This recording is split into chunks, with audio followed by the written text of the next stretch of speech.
Let's start off by talking about work and studies. Do you work or do you study? Currently, I just graduated, so I'm in between things, but yeah, I'm finding work at this point. Where would you like to find some work? Ideally in Mumbai. I'm really interested in like the startup industry. There are some startups that I'm looking to work with as in the moment right now. So that's just what like this next chapter holds for me. In 10 years' time, what career would you like to have? Good question. I really feel strongly about philanthropy and education specifically. So I imagine myself living in between like different places in India, pursuing this like philanthropic educational work. Yeah. What did you want to be when you were a little girl? So many things. You know, it's kind of like, I don't know, I couldn't choose. I think every day was something different. I would watch like a really fun TV show and, for example, Suits, and be like, oh, I'm going to be a lawyer. And I was convinced. And then I would watch a really fun movie like Devil Wears Prada, and I wanted to be a fashion designer. So it was many different things when I was younger. Now let's talk about reading. Did you have a favorite book when you were a child? So I don't know if it's necessarily my favorite, but there was this book called The Secret Garden that I remember reading in my class in the fourth grade. And I'm categorizing it as my favorite book because it just meant a lot to me, because there was really nice descriptions about like the scenery, and that really got me into reading. So I think for the heartwarming purpose, it's definitely my favorite book when I was younger, but it's just the book that started my love for reading in general. Did you do a lot of reading when you were at university? I did a lot of reading, too much reading. I did a lot of reading that was more literary works, and it made me realize, oh, I don't like it. I don't like them. I'm also not a fan of novels, but what I am a fan of is more fiction or self-help kind of books, especially that I'm getting older and I want to incorporate habits into my life. Are there any books you would recommend to people? There's this book I read called Daisy Jones and the Sixth, and it was just a really fun book. It was the book I read recently, and I think people who are into fiction and like music would really love that book. It was adapted into a series after, so definitely recommend that one. Now let's talk about drinks. In your country, what do people normally drink with dinner? Okay, there's so many options. Particularly in my family, we have a weird mix of things.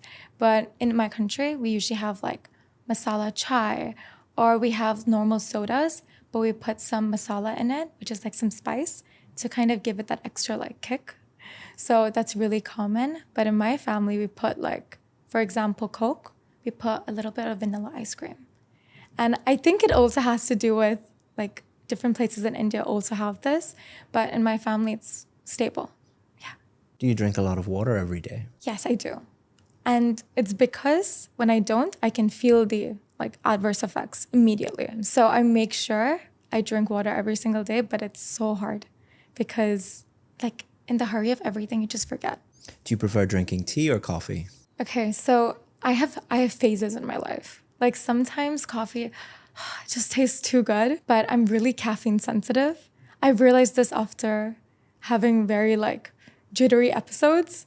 So if I have coffee, it's a decaf, but I really love tea for like different purposes. So like chamomile before sleeping or green tea to detox. If I visited your home, what would you or your parents or your family offer me to drink? Definitely tea. I think it's also like culturally, like we're more accustomed to being like, can I get you some tea? So definitely tea, but also like coffee is always available if you want, but such special request. Now let's talk about the weekend. What do you normally do on the weekend? So I think it depends on how the week has gone. If it's a good week, you know, weekend can go any which way. But I think a very crucial point or part of my routine is like cold plunging or sauna. I really try and prioritize that because it helps like my anxiety fade away. I really love exercising. That's a crucial part as well.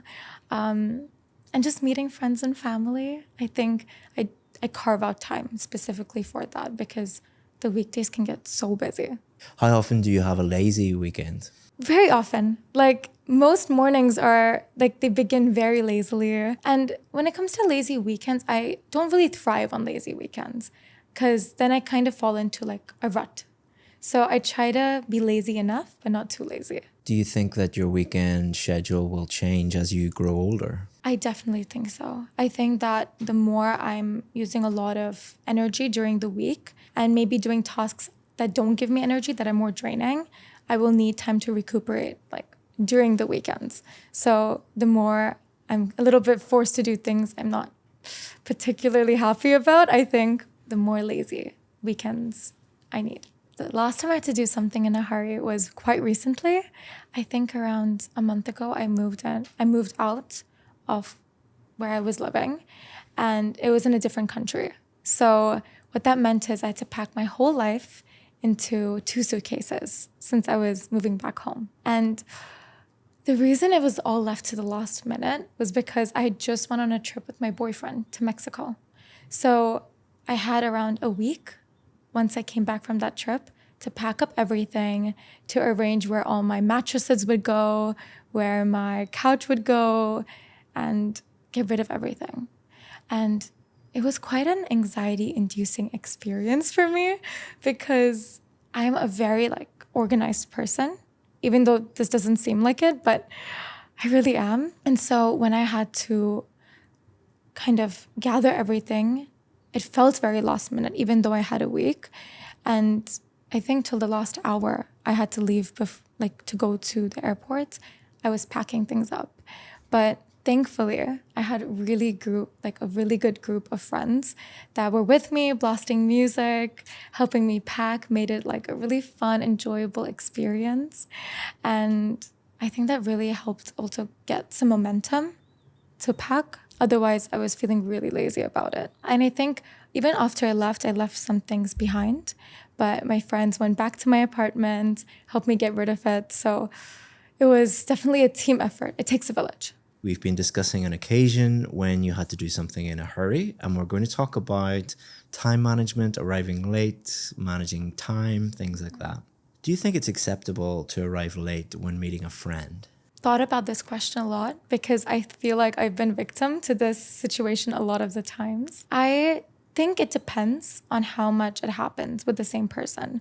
But I think there's obviously some unforeseen circumstances that can arise. I would say that if you can avoid it, because time is really limited and you want to kind of extend respect to your friend, show them, I care about your time. So it's always best to, I personally think, try and arrive on time.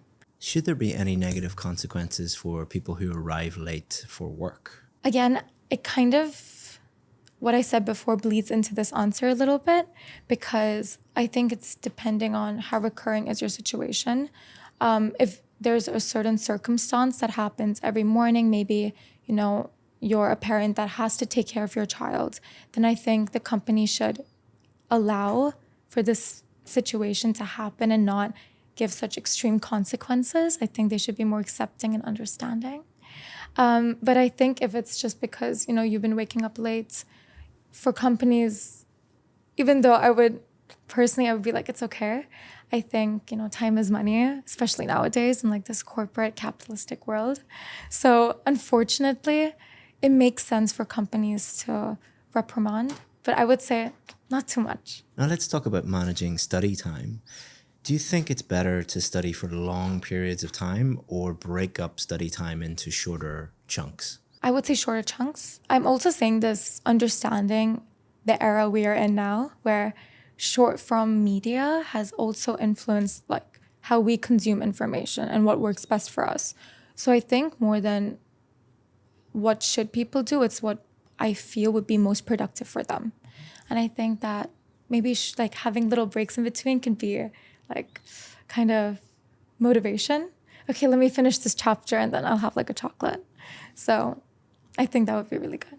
Do you think that students should incorporate leisure time into their study time?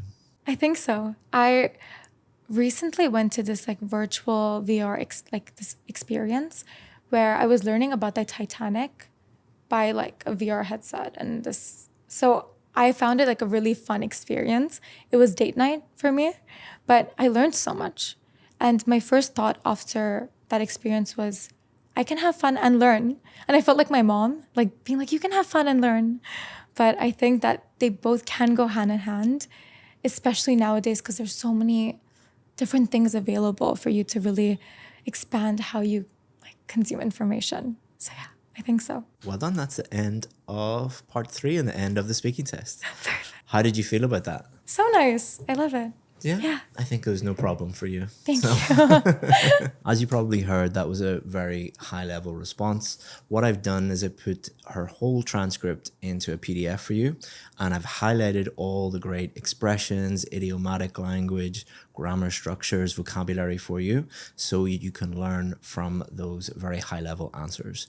If you want that, all you have to do is just go to the description or the first pinned comment, and you can download that for free today. If you want to watch another IELTS speaking video, click here. If you want help with your IELTS speaking test and you want some tips, click here.